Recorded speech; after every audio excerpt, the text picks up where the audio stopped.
Father, thank you for your grace.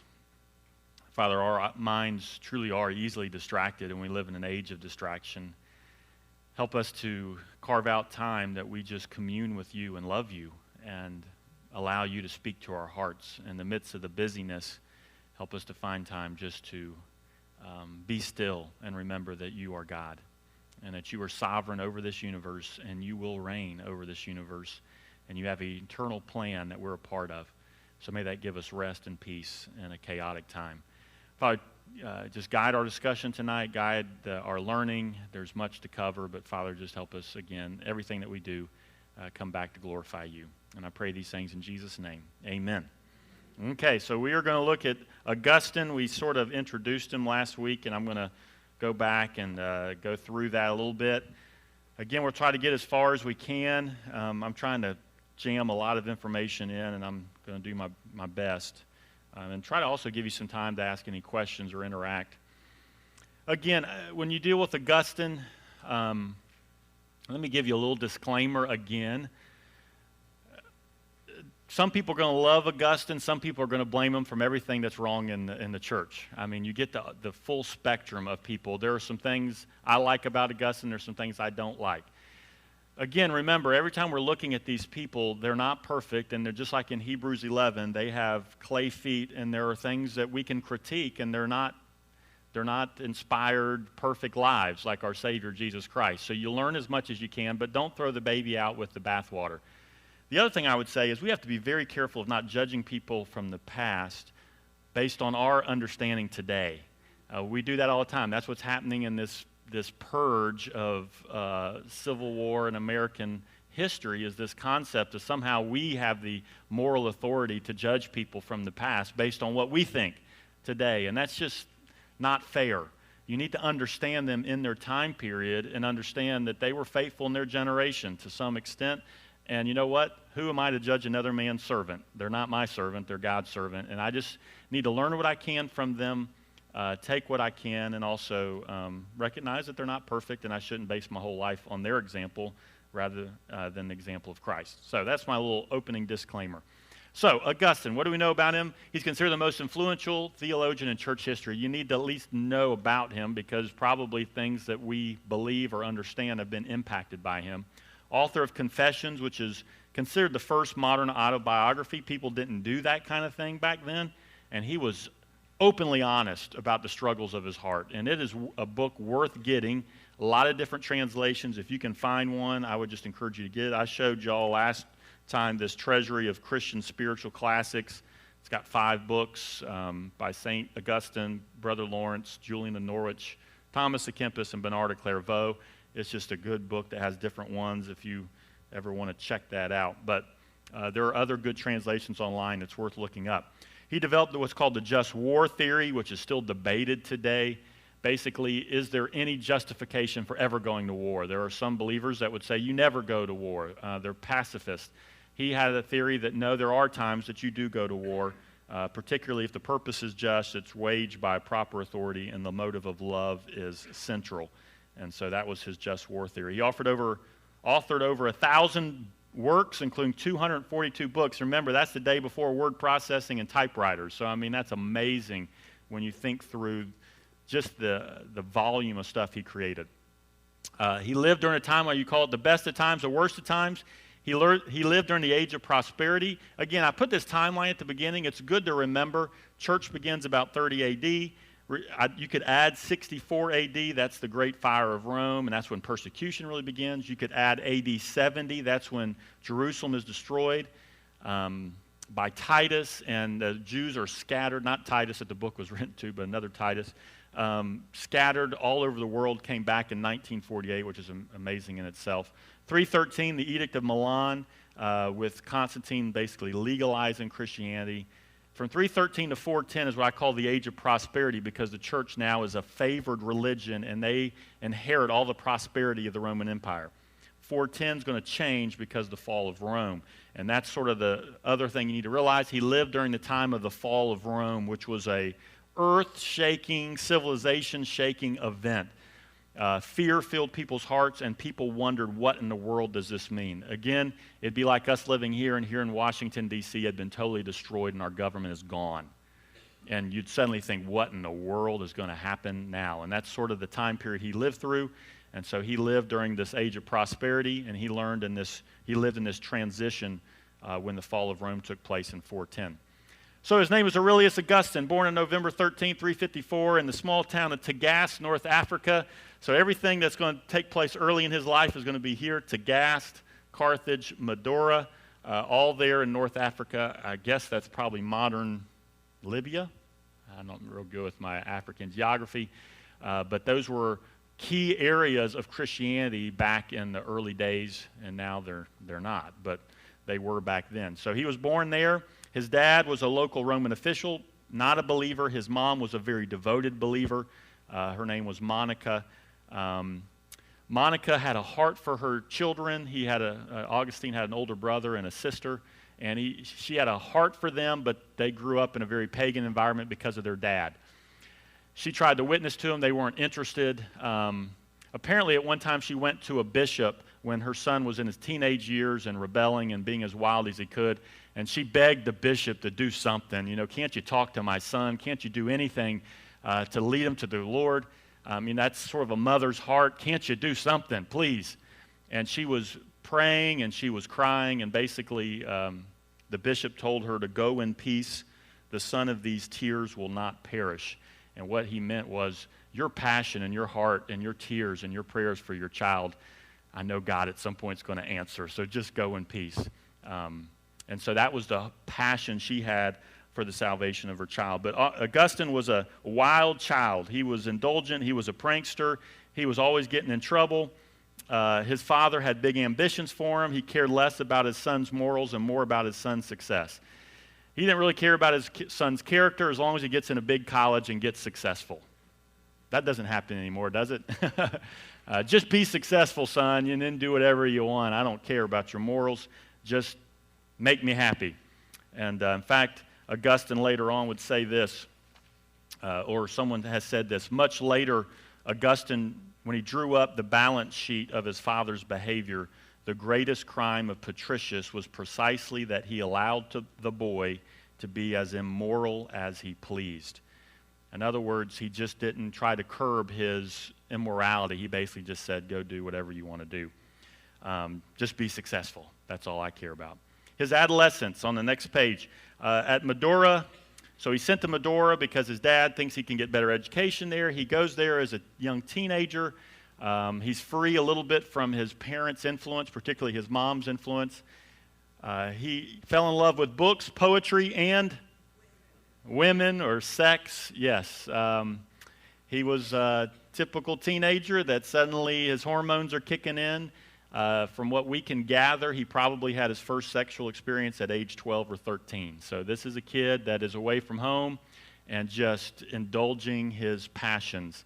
In fact, you can read in the Confessions, he said, lust stormed confusedly within me, whirling my thoughtless youth over the precipices of desire. And so I wandered still further from thee, and thou didst leave me to myself. The torrent of my fornications tossed and swelled and boiled and ran over. He associated with the wrong crowd. He had lots of friends who encouraged his appetite for sin. At the age of 16, while he's at home in Tagaste on break, he participated in the famous pear tree incident. This is not the apple tree in George Washington. This is the pear tree incident. Basically, if you read Confessions, you'll find that he sort of is wrestling with, he comes home with his buddies, and there's a neighbor that has a pear tree. And the neighbor depends on this pear tree to some extent. It's not just it's something that's very key to this man's sustenance. And him and his friends one late night just go to the pear tree and pick everything off the tree and just throw it to the dogs, throw it at passing cars, destroy everything. And as he looks back, he sort of realizes, why? Why did we do that? What pleasure was there in simply destroying another man's property? What was it about that? One of the things he says in Confessions is, Behold my heart, O God, behold my heart, which thou hast pity upon in the bottom of the bottomless pit. Now behold, let my heart tell thee what it sought there. In other words, at this time, what was it looking for? That I should be gratuitously evil, having no temptation to ill, but the ill itself. It was foul, and I loved it. I loved to perish. I loved my own sin. Foul soul, falling from thy place to utter destruction, not seeking anything through the shame, but the shame itself. I love to sin, and I wanted to destroy. And there was no pleasure really in it. It was just the pleasure was just doing what was wrong. And so you see his honesty and that heart and that struggle with sin. His dad dies at the age of 16. It could have ended his academic life because he wouldn't have had the financial support. But a wealthy man in the city, Romanian, noticed his potential and paid for him to attend school in Carthage. And now he's going to the big city of Carthage. This is like the Las Vegas, Los Angeles. Here's the big Tagaste, Kansas boy heading off to Carthage, which was the big city. T.S. Eliot wrote a poem that he mentions Augustine in, and he said, "To Carthage I came burning, burning." In other words, now his lusts are going to have more opportunities to even grow. Carthage was his paradise. It was cultured, cosmopolitan. Maybe I could put New Orleans. That'd be sort of like you got someone coming from Karen Crow or something. I don't know. Whatever's down there that's sort of more southern Louisiana, going into New Orleans. He fell in love with the theater. He poured his energies into studying Latin, rhetoric, mathematics, music, philosophy, and he fed his lust by taking in a concubine and fathering a son. Deodatus, which means gift of God, at the age of 18. Again, I want to read one more thing as he talks about that time when he's in Carthage. See if I can find it here. This is in Christian History magazine.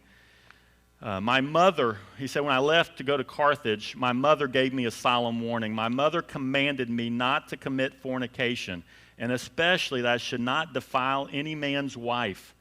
This seemed to be no better than women's counsels, which it would be a shame for me to follow.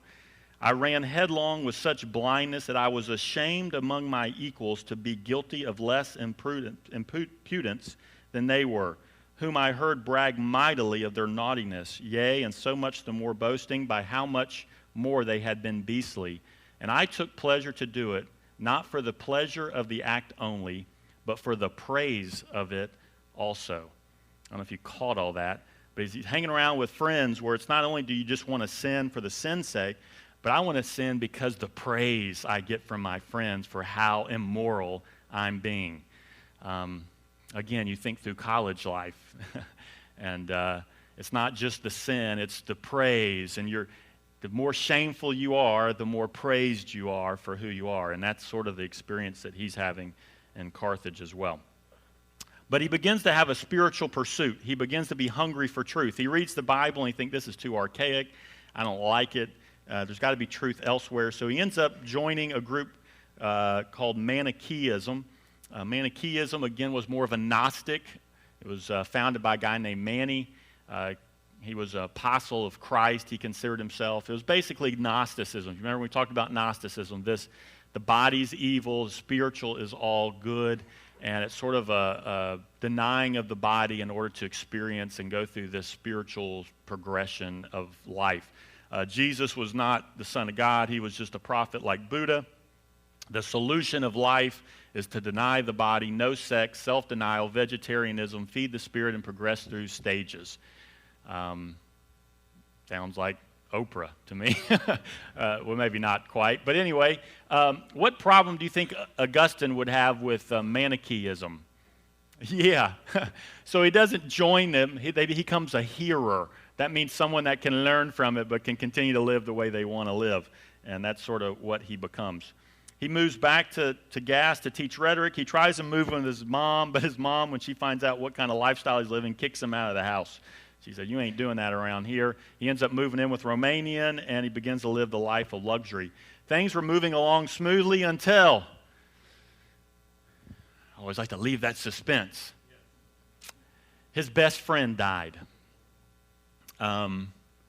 This was a friend that he and this friend used to mock the church all the time and used to make fun of Christianity. But his friend becomes very sick, and in the sickness, a priest comes, and I guess in talking to his friend, ends up baptizing his friend. And Augustine's thinking, oh, this is a joke. I mean, they would go baptize anybody. But after the priest leaves and he begins to continue to mock Christianity, the friend says, no, it was real. The friend knew that there's bigger issues now at stake. And so the friend apparently makes a conversion and trusts Christ. Augustine is sort of blown away by this, and he's even more blown away when the friend dies a few days later. And as someone said, he could laugh at Christianity, but he was dumb in the face of death. And you know what? There's a lot of people that live their life the way they want to live, and they go off on this hedonistic kind of mindset. But you know what? When death strikes, suddenly you realize I ain't got an answer for it. And that was sort of his situation. So that began a sort of reappraisal in his life as he began to realize, I have no answer for death. And so that began to shock him and at least sober him a little bit. It didn't last long. He returned to Carthage to teach rhetoric. He sought answers from Faustus, who was a Manichee in North Africa, and he found that he had more eloquence than truth. And this guy can speak real eloquently, but as the more he began to analyze it, he had nothing to offer. Discouraged and restless, he decided to move to Rome to further his career. I don't know what else to do, so let me just go ahead and continue to ascend the social ladder. Monica's mom begged him not to go, but in 383 he sailed to Rome with his concubine and son. He apparently deceived his mom. His mom said, don't go to Rome, don't go to Rome. And he said, I won't go to Rome, I won't go to Rome. But by the way, I have a friend that's leaving. He's going to go on a boat. I'm just going to go down there and wish him goodbye. And of course, he goes down there and he gets on the boat and leaves. That was sort of the way he handled that. He stayed in Rome for 1 year. He quickly distinguished himself. He caught the attention of a guy named Symmachus, who was a powerful, prosperous pagan Roman prefect who wanted to see paganism retake over the Roman Empire. And he looked at Augustine and all of his immorality and thought, man, you're the perfect man for the job because you are very persuasive and convincing.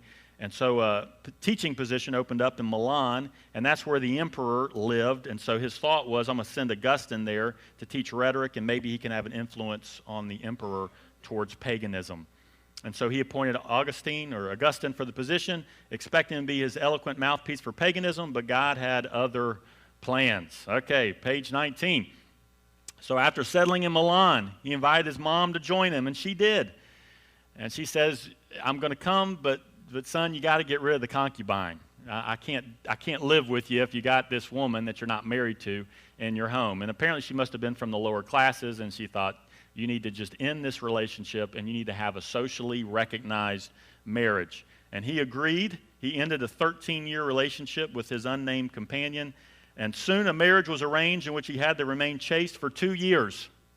How do you think he did? Couldn't do it. He couldn't do it. And he says in confession, since I was not so much a lover of marriage as a slave to lust, I found another woman for myself, of course, not as a wife. Here's a man who's ascending the ladder. He's considered one of the most educated people of his day, and yet he can't even control his own passions and lust. And so many people who think they're highly intellectual and they're successful, but yet they recognize deep down that they're still a slave to lust and they can't remain pure. So while in Milan, he began to attend church. He went primarily to hear the bishop of Milan. The guy named was Ambrose. Ambrose was a phenomenal speaker, and Augustine goes there to learn, his persuasive skills. He wanted to just learn how this man spoke and the impact he had and why he was such a successful pastor and leader. And so he goes to listen to how he speaks, but guess what happens? He begins to be impacted by what he is speaking as well. He soon became convinced of the truth of Christianity, but he had one big problem. He still loved to sin. He didn't want to give it up. In fact, I want to read again. I like reading some of these portions. In fact, this portion is actually, if you look in the back of your book, I have some additional readings. If you could keep your finger on page 19 and go back to page 70. I don't know how many of y'all maybe have read some of these excerpts. Anybody? Anybody read any of them? Good. It's worth, like I said, going and getting. Sometimes they're hard to understand. They are written from a different time period. Sometimes the translations are real old. But I just wanted to read sort of the struggle he was having. This is on page 70. It's book 8 of his Confessions. And I want to read this because I want you to see that, yes, times have changed. This is 1,600 years ago, but the human heart has not changed. And the struggle with sin has not changed. And as you read this, you're almost seeing the same thing you'd see in Romans 7 and Paul, this whole battle he has in his heart. And you also just realize that that addiction and all the things that we talk about today are things that he was struggling with back then. He says this, "You, O Lord, did turn me around towards myself." In other words, I'm starting to get an honest look at myself, taking me from behind my back where I had placed me, unwilling to observe myself, and setting me before my face that I might see how foul I was, how crooked and defiled, bespotted and ulcerous. And I beheld myself and stood aghast, and I found no place to flee from myself. And if I sought to turn my eyes from off myself, thou again thrust me before my eyes, that I might find out my iniquity and hate it. I had known it, but made it as though I did not see it, winked at it, and forgot it. God finally just confronts him with his sin and sticks it right in front of his face, and he says, I just cannot ignore it. In the very beginning of my early youth, I begged chastity of you, and I said, give me chastity and the ability to abstain from sexual activity, only not yet. For I feared that you should hear me quickly and soon cure me of the disease of intense sexual desire, which I wished to have satisfied rather than extinguished. Thus I was sick and tormented, reproaching myself more bitterly than ever, rolling and writhing in my chain till it should be utterly broken. But now I was held but slightly, but still was held. And thou, O Lord, did press upon me in my inmost heart with a severe mercy, redoubling the lashes of fear and shame, lest I should again give way, and that same slender remaining tie not be broken off, but recover strength and enchain me yet more securely. I hated my sin, and I loved my sin at the same time. And I wanted to be rid of this lust and this sin, but I loved it at the same time. It was destroying me, but I had fallen in love with it. And you see this battle of addiction, and anyone that struggles with addiction knows the very thing that's destroying you and that you hate is the very thing that you love and you can't get rid of. I kept saying to myself, see, let it be done now, let it be done now. And as I said this, I all but came to a firm decision. I all but did it, yet I did not quite. Still, I did not fall back to my old condition, but stood aside for a moment and drew breath. And I tried again and lacked only a very little of reaching the resolve, and then somewhat less, and then all but touched and grasped it. Yet I still did not quite reach or touch or grasp the goal, because I hesitated to die to death and to live to life. And the worst way to which I was habituated was stronger in me than the better, which I had not tried. If you read anything about addiction, you'll find out that until the pain of where you are is greater than the pain of change, you'll never change. And that's exactly what it's saying. I know this is wrong. I know I need to get rid of it, but it's the only life I know. And I don't know what to do about it. And to give it up is scary because I don't know what it looks like to not have it. And up to the very moment in which I was to become another man, the nearer the moment approached, the greater horror did it strike in me. But it did not strike me back nor turn me aside, but held me in suspense. It was, in fact, my old mistresses, trifles of trifles and vanities of vanities, who still enthralled me. They tugged at my fleshly garments and softly whispered, are you going to part with us? And from that moment, will we never be with you anymore? And from that moment, will not this and that be forbidden you forever? What were they suggesting to me in those words, this or that? What is it they suggested, O my God? Let thy mercy guard the soul of thy servant from the vileness and the shame they did suggest. And now I scarcely heard them, for they were not openly showing themselves and opposing me face to face, but muttering as it were behind my back, and furtively plucking at me as I was leaving, trying to make me look back at them.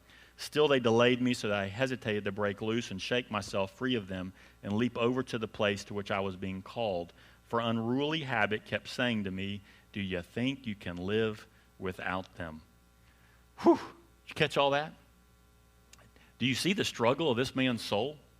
And he is fighting himself, knowing that Christianity is true, knowing that Christ is calling him, but also knowing and understanding that to truly trust Christ, he had to be willing to forsake the idols and the addictions and the control that he had under sin. And so he is wrestling with this, trying to figure out what to do. In the midst of that, if you go back to page 19, in the midst of that struggle, he's with a friend, and he breaks down in tears, and he just he runs and sits under a fig tree and apparently just starts to just weep because of the condition of his heart and this struggle that he's having. And as he's weeping, he suddenly hears children playing in the yard next to him going, and I don't know if I can say this right or not, tole lege, tole lege, over and over again. And he has no idea what they're playing, what game they're playing, but in Latin that means pick it up and read, pick it up and read, pick it up and read. So whatever the kids are playing, they're shouting over and over, pick it up and read. He takes that as a message from God, and so he goes, and he was actually had a copy of the scriptures there, and I don't necessarily recommend this, but he opens it up to the first place that he comes to. You know, that old open it up and pick a verse kind of thing. That can be dangerous. But anyway, it worked for him. He picked it up and read, and he came to Romans 13 through 14. Let us walk properly as in the day, not in revelry and drunkenness, not in licentiousness and lewdness, not in strife and envy, but put on the Lord Jesus Christ and make no provision for the flesh to fulfill its lusts. Just put on the Lord Jesus Christ. Just saturate yourself with him and then allow him to change you from the inside out. He took that as a message from God, and on that day, July 386, he bent his knee to the Savior and trusted Jesus Christ. And from that time forward, him and the world would never be the same. Well, he and his friends head off for a retreat. They go up to North Italy, Cassiacum. I'm not sure how to pronounce that. He solidified his beliefs, wrote a few books, and apparently won his son and many of his friends to Christ. About 7 months later, he returned to Milan. He quit his job, and on Easter Sunday, 387, he and his son were baptized by Ambrose. And who do you think was the most happy? Mama. Oh, Mama has been praying for him and desiring him to finally submit to Christ, and he finally does. His dream, this is sort of the dream back then, I want to set up a monastic retreat where me and my friends can all be together and we can philosophize and we can write Christian books together. Doesn't that sound like a wonderful life? For some people, that would be just ideal. Just let me move to Montana, let me get some of my buddies around, and let's just spend all day just going over philosophy and writing books. His son and his mom and his friends are coming in tow, and they head back to his hometown of Tagaste. On the way, he encountered several setbacks. First, his ship was detained in Ostia near Rome, and the second tragedy that happened was, his mom died. And so Monica dies on the way back, so she lives long enough to see him come to faith. And I don't know what her condition was. I don't know if she was sick. But you can almost see a mom saying, God, now that I've seen my son come to faith, take me home. I'm good. And she dies. Again, if you look in the back of your book, or you don't have to, I can just read it. The whole book of Confessions is dedicated to his mom. And I just want to read this part because anyone that's lost a loved one can probably identify with what he goes through. If nothing else, when you read Confessions, you're getting an inward look into an honest man's heart. I mean, he is not holding anything back. He says this, and this is on page 72 near the end, the last paragraph. So when the body was carried forth, when his mom was carried forth, we both went and returned without tears. In other words, he never cried at the funeral. For neither in those prayers which we poured forth to thee when the sacrifice of our redemption was offered up to thee for her, with the body placed by the side of the grave, as the custom is there, before it is lowered down into it, neither in those prayers did I weep. The whole service I didn't weep. But I was most grievously sad in secret all the day, and with a troubled mind entreated thee as I could to heal my sorrow. God, heal. I got something going on in my heart, but I don't know what.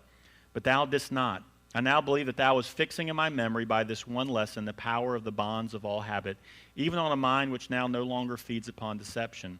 It then occurred to me that it would be a good thing to go and bathe, for I'd heard that the word for bath took its name from the Greek because it washes anxiety from the mind. I didn't know what else to do, so I went and just took a shower. Now see this also I confess to thy mercy, O Father of the fatherless. I bathed and felt the same as I had before, for the bitterness of my grief was not sweated from my heart. And then little by little there came back to me my former memories of thy handmaid, her devout life toward thee, her holy tenderness and attentiveness towards us, which had suddenly been taken away from me. And it was a solace for me to weep in thy sight for her and for myself, about her and about myself. Thus I set free the tears which before I repressed, that they might flow at will, spreading them out as a pillow beneath my heart. And it rested on them, for thy ears were near me, not those of a man who would have made a scornful comment about my weeping. In other words, even back then, it was not appropriate for men to cry. And he said, the whole service, I'm holding back. I'm even taking showers to try to deal with this. And he said, I finally did not find relief until I allowed my mind to remember every beautiful thing about my mom, and then I just let the tears flow. And once the tears flow, it finally became a pillow, and I began to just find peace as I learned to grieve.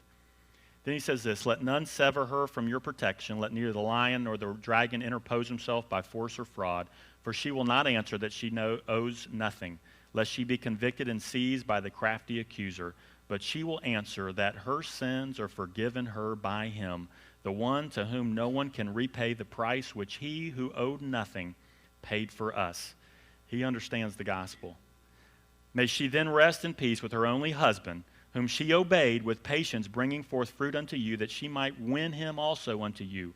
And inspire, O Lord my God, inspire your servants, my brothers, your sons, my masters, whom with voice and heart I pen and serve, that so many may read these confessions, and may at your altar remember Monica, your handmaid, with Patricius, her sometimes husband, through whom you gave me life, how I know not. She apparently even won her husband to the Lord. Many people say when you talk about Augustine, you really can't talk about Augustine without understanding that it was the faith of his mom that impacted his entire life. And you can see that he dedicated everything to her. Is that real? That's very real. When he finally arrived in Tagaste, he sold his possessions, it's page 19, used the money to set up a small monastic community of philosophers. Ah, his dream. Just me and my buds sitting in the backyard, drinking Cokes and philosophizing about life in our hammocks and just letting God teach us everything. Of course, shortly thereafter, his son unexpectedly died, as well as a close friend of his. So think about it. He comes to faith, his mom dies, his son dies, and his best friend dies. Despite his grief, Augustine continued to grow in his faith and write books that explained and defended the basics of Christianity. Soon all of Christendom was aware of the name Augustine. So for 5 years, he enjoys his monastic retreat. Of course, he's had some grief, he's had some problems, but he uses that time. He's got his friends there. They're all on the back patio. They're writing books. They're philosophizing about life.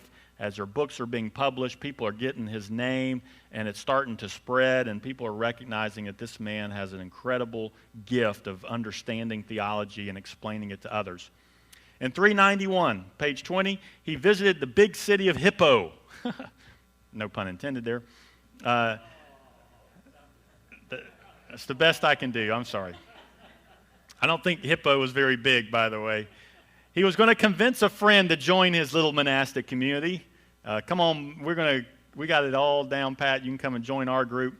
While in town, he attended a local church, and noticing him sitting in the congregation, Valerius, the bishop of Hippo, abruptly changed his sermon topic. So Valerius is getting older, and as he's preaching one Sunday morning, he looks, and here comes Augustine, and sitting in the back row, he just filled out the newcomers, the tab, and he's thinking, holy cow, that's Augustine. And in the middle of his sermon, he changes his topic, and he talks about the need for shepherds. Oh, this church needs a shepherd. I'm not going to be here forever, and oh, if only God would send somebody. Lord, send somebody here to this church who could lead this church, because I'm getting older and I need somebody, some faithful man, someone who knows theology, someone that's probably written some good books. Lord, send them into our midst. And while he's preaching this sermon, people look around and think, hey, look, Augustine's here. The Lord is answering our prayer right here. After the service, there's an altar call, I guess you could say, and the congregation anoints him their next bishop right there on the spot. And apparently that was what things were. And people back then, if the church designates you as the next bishop, then that's sort of, you take that as the call of God. And so sure enough, they recognized him as their midst. They called him to be their priest. And it says Augustine fell to his knees and wept. And they're thinking, oh, he's so happy. He's so happy he gets to be our pastor. No, he was weeping because he realized that God was calling him away from this monastic retreat and calling him to be a pastor, and he took that as a call of God. 396, Valerius dies, and Augustine is named Bishop of Hippo, and he served the church as its pastor for the next 34 years. What kind of pastor was he like? I love this part. Oh, don't tell me I didn't bring it. Oh, there it is. Good. I'd be very bummed. Let me just read what he was like as a pastor. I get a kick out of this. Because you think of Augustine, he's one of these theologues. He's one of those guys that probably can't communicate. His head's up in the clouds. Here's what it says. With his training in rhetoric, Augustine was not entirely out of place in the court of law. Oh, by the way, rhetoric is just persuasive speaking, just being an incredible orator. And Augustine could have been the most famous lawyer and philosopher and speaker of that time. But it says this, he felt most at home in the pulpit. His relationship with his congregation was remarkable. His conversational style was laced with questions tossed to his listeners, and he frequently elicited applause or some vocal response from them. Like, woohoo! He's trying to keep his people involved, let's stay involved, clap, do something, tell me you're listening. Sensitivity trumped classical structure. Augustine, who always used we when addressing his listeners, said, it's better that we should be understood by you than be artists in speech and talk past you. In other words, my goal is for you to understand, not to impress you with my intelligence. The goal is that you would be equipped and understand. Though many of his sermons were preserved, they were transcribed from his speaking, not written beforehand. He spoke from rough notes at most, and sometimes not even those. If the lector accidentally read the wrong scripture, Augustine was known to ignore his prepared message and speak extemporaneously instead. In other words, the lector is supposed to read the passage for the day. If by mistake he read the wrong one, Augustine said, oh, well, I guess that's what God wants me to preach on today. And so he would preach on that. In these circumstances, I prefer to conform to the error of the lector and the will of God rather than to follow my own. He always watched for tangible evidence of the power of the living word in his audience. He knew he had touched hearts when he saw tears. If they seemed bored, he might quickly change subjects or stop speaking altogether. Now, that's a little hard for me, but could you imagine if I was up here and I said, you know what, I can tell you don't care one bit about what I'm talking about. Let's just go home because this ain't working today. And that was sort of what he did. So he was a very honest, down-to-earth pastor, and he had a great impact on his congregation. Pastors back then, he preached to his congregation, he baptized, discipled new members, visited those in need, acted as a local judge in civil matters. Despite his full plate, he continued to find time to write, completing 242 books before his death. That's about 5.5 books per year after his conversion, which is pretty amazing. He wrote several books. Oh, let me go back. He wrote Confessions, which I think is worth reading. It's a classic. He wrote The City of God. I've only read portions of that. I need to go back and read it. It's a 1,500-page response to the fall of Rome. Many people blame Christianity for the fall of Rome. Many people, Christians, thought that the world was going to end because Rome had fell. And he wrote this whole Christian view of history, almost like what I talked about this morning, that God has a bigger story than Rome. It's bigger than Rome, and it's bigger than the Roman Empire. And don't get so locked into the city of man that you forget that God has a bigger city and that we have no enduring city on this earth, and we're to look to the coming city, the city of God. And so it was just a good reminder and just help people to process the fact that Rome was not the end all, and God can lift up leaders and he can bring them down. He can lift up nations and he can bring them down. He develops a just war theory. He also develops amillennialism, which is going to impact theology. Most theology now is going to become amillennial, if you don't know what that is. Revelation 20 talks about a time that Christ is going to rule on the earth for 1,000 years. Premillennialists take that literally, and they see that as the fulfillment of what God promised Israel in the Old Testament, that Christ was going to reign on this earth in fulfillment in Jerusalem, in fulfillment of his promises in the Old Testament, and that there would be a 1,000-year reign. Then Satan's going to rebel one last time. God's going to deal with him, and then there's the new heavens and the new earth. The entire early church was premillennial, waiting for Christ's return to set up his kingdom on earth. After the fall of, after Constantine sort of made Christianity the favored religion, people stopped looking to the return of Christ, and they began to spiritualize that kingdom and almost think that they're in that kingdom now. And Augustine sort of is going to have sort of the same kind of theory, is that the city of God is among us and the kingdom is among us, and when Christ comes, that's the end of the ages, and there's a new heaven and a new earth. There is no reign of Christ on earth. In that's replacement theology, where people think that the church has replaced Israel, and all the promises to Israel in the Old Testament have been taken over by the church. I think that's wrong theology. I think God still has a future plan for Israel, and everything that God has promised the nation of Israel, he is going to fulfill. And once he fulfills that promise, then there's the new heavens and the new earth. And so that's one thing that I would critique him on, was that view of amillennialism, which is going to continue really all the way through the Reformation as well. That's going to be the predominant view. On nature and grace, there's a guy named Pelagius who basically said mankind really is not enslaved to sin. Every man is like Adam. Every man has a clean slate, and they can choose good and evil on an equal plane. And he sort of thought you just teach morality and people can choose good. Augustine, who recognized his own struggle with sin, says, you have no idea what you're talking about. And he wrote on nature and grace. He came up with this analogy, which has always been, I like it. He basically says, he describes Adam as one who was able to sin. Adam was created innocently, but God had given him a will so that he was able to sin. And he, of course, chose to sin. Because of his sin, now all of us are unable not to sin. In other words, we may have a lot of choices. We may think we're making choices that are good or better or best. But in reality, if we're not submitted to God, everything we're choosing is self-minded and self-focused. And so no matter what choice we make, it still falls short of the glory of God. And we're just unable not to sin. We are in bondage to sin, and we are slaves to sin. And that's just our condition. A believer who trusts Christ is now able not to sin. Even though I have this sin nature in me, because of the work of the power of the Spirit, now I am able not to sin if I yield to the Spirit of God and let him lead me. And then ultimately, we're in heaven, we're going to be unable to sin. And then that's going to be the ultimate conclusion when we are sealed in righteousness and unable to sin. He's going to develop original sin, irresistible grace, predestination. He's going to form the backbone of Calvinism. Calvin is going to draw a lot from Augustine when it comes to the depravity of man, the unconditional election of God, irresistible grace, and that God has chosen those who are going to be saved. On the good of marriage, he defends marriage. There were some extreme views. People began to deny the goodness of marriage. He did write a defense on marriage.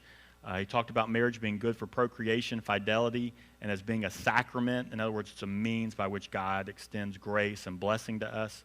However, in that book, he is going to elevate celibacy above marriage. In other words, there's a hierarchy. Marriage is good.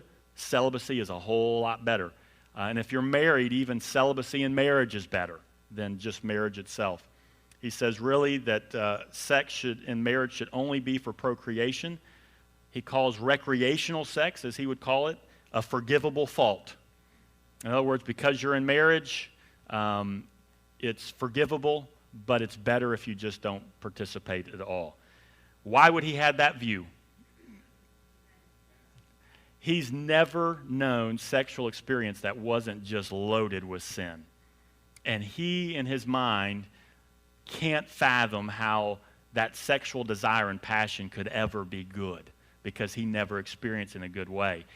And almost all of us, whatever hindered us in the past, we have a tendency to swing the pendulum to the other way. And whatever sins you had in the past, I guarantee you if you raise kids, you probably protect them from that sin more than anything else.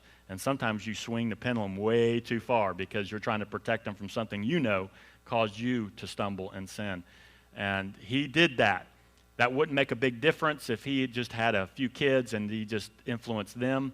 But because he was a major theologian, do you think that had any impact on the Catholics' view of sex? Huge view.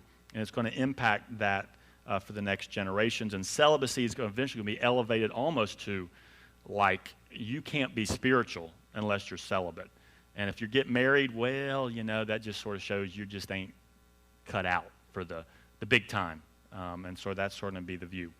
On Christian doctrine, he wrote a summary of Christian doctrine. He wrote a book called the Enchiridion, which means a handbook. It's a handbook on practical living, where he just basically gives a simple view on what it means to live by faith, hope, and love. In that book, he talks a lot about just the idea of just recognizing that we're ignorant, sort of what I talked about with Calvin today, that at some point you butt up against the incomprehensibility of God, and that's okay. If you think you got it all figured out, then you really don't have anything figured out. It's almost like what Paul says. He who thinks it knows something really doesn't know anything yet, because there's just something about God that's far beyond us. And he compared understanding God to trying to understand the fullness of God. He at one point saw a kid taking a seashell and scooping water out of the ocean and putting it in a hole. And the kid was taking water out of the ocean and putting it in a hole. And he said in his mind, that kid was thinking, if I keep doing this, I'm going to empty the ocean. And he said that's that's his picture of someone who thinks he can delve the depths of the incomprehensibility of God. And at some point, it's okay to say, you know what? I trust you, God. I don't understand. This doesn't make sense to me, but I trust you. Retractions. At the end of his life, 3 years before he dies, he writes a book where he tries to go through all the stuff he wrote and try to correct the stuff he messed up on. Here's a man that wrote so much that he gets done to the end of his life and he thinks, I can't believe I wrote that. I got to correct that. So he's a man who was honest enough to recognize, and boy, if I went back and looked at some of the sermons I preached, 20, 30 years ago, it'd be like, ooh, I can't believe I actually said that. And so that's sort of what he did as he went back. As he lay dying, the Vandals were destroying the walls of Hippo. The Western Roman Empire would soon crumble, but his words and influence would stand. Lessons from his life: no one's beyond the reach of God. His early promiscuity, intellectual rejection, love of sin did not prevent him from coming to Christ. No one is above the power of sin. He had all the intellect and all the degrees, all the success you could want, but he was still a slave to sin, and he had to put on Christ. And no job is higher than serving Christ. He had from a worldly standard, perspective, he gave up this ascent up the social ladder for something that didn't make a bit of sense to anyone back then. In fact, it's interesting, the person that took over his post as the teacher of rhetoric in Milan eventually became the next emperor. This Symmachus had set this thing up, and whoever he got in that role, he knew eventually would have so much influence that he would eventually become the emperor. If Augustine would have stayed in that role, he would have potentially been the next emperor of Rome. Of course, he'd have been there when Rome was sacked and all that kind of stuff, but the idea is, from a worldly standard, he gave up this ascent up the ladder, but as you look back, you realize, do you even know who that person was? Nobody even cares. His name, by the way, was Eugenius III, but no one cares about him, but Augustine has basically impacted and changed the world. Questions or thoughts? Whew, that took me a lot longer than I thought. Yes?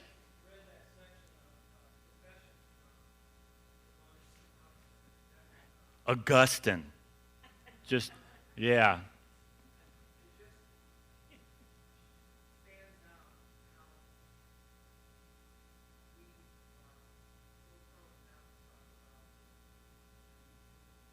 Yeah.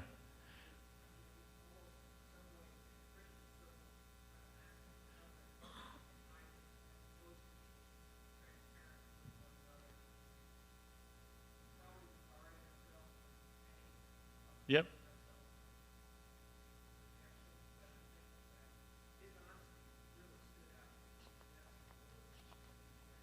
Excellent point. And I was told to repeat this because when people watch the video later, they don't know what the person said. But thanks for bringing up the fact that Augustine was honest with his sin and willing to share that. You can see why he was a good pastor, because of the fact that he was so honest. And it is a good reminder to us that we do put on the mask and act like we don't struggle with those kind of things. And it's the security of grace that finally gives me the freedom to be vulnerable and to tell you, I struggle. I struggle with sin. I struggle with those temptations, the pull. Those things are real. And the more honest we are with one another, then we can truly minister to one another and encourage each other.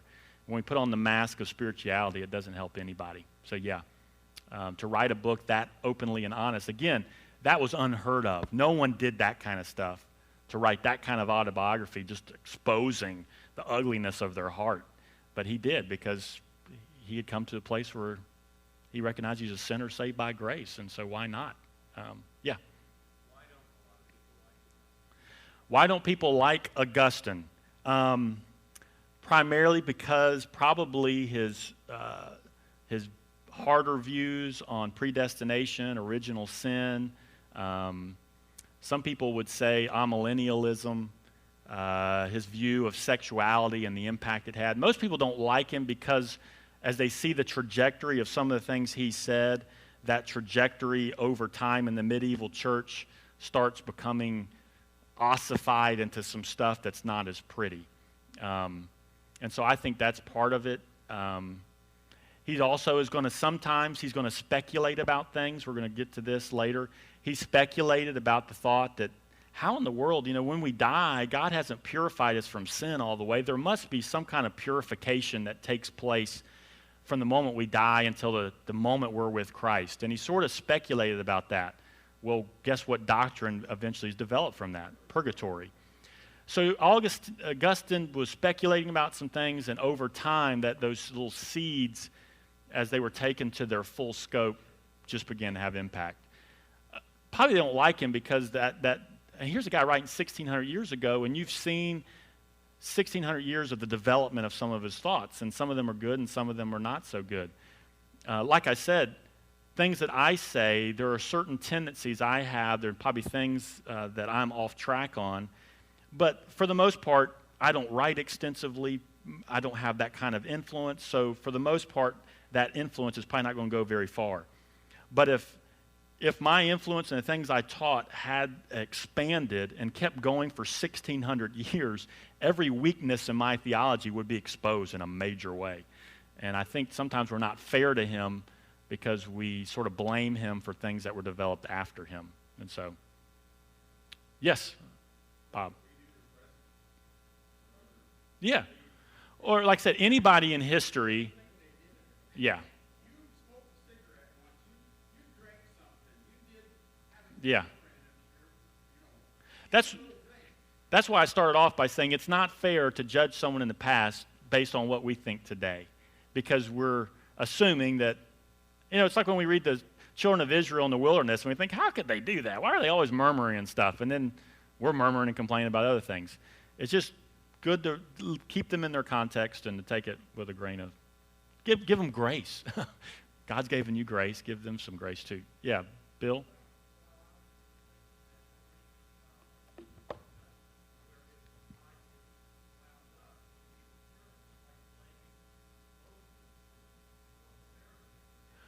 That is a great point. Yeah. So blaming Augustine, again, there were some things that probably he erred on, and like I said, I think his sexuality views probably did have some impact. Again, you can understand, though, he was pulling this pendulum away from the lust that he experienced. But you're right. Blaming him for some of the stuff that develops after him is like blaming Moses for some of the legalism that developed after that, and it's just not a fair assessment.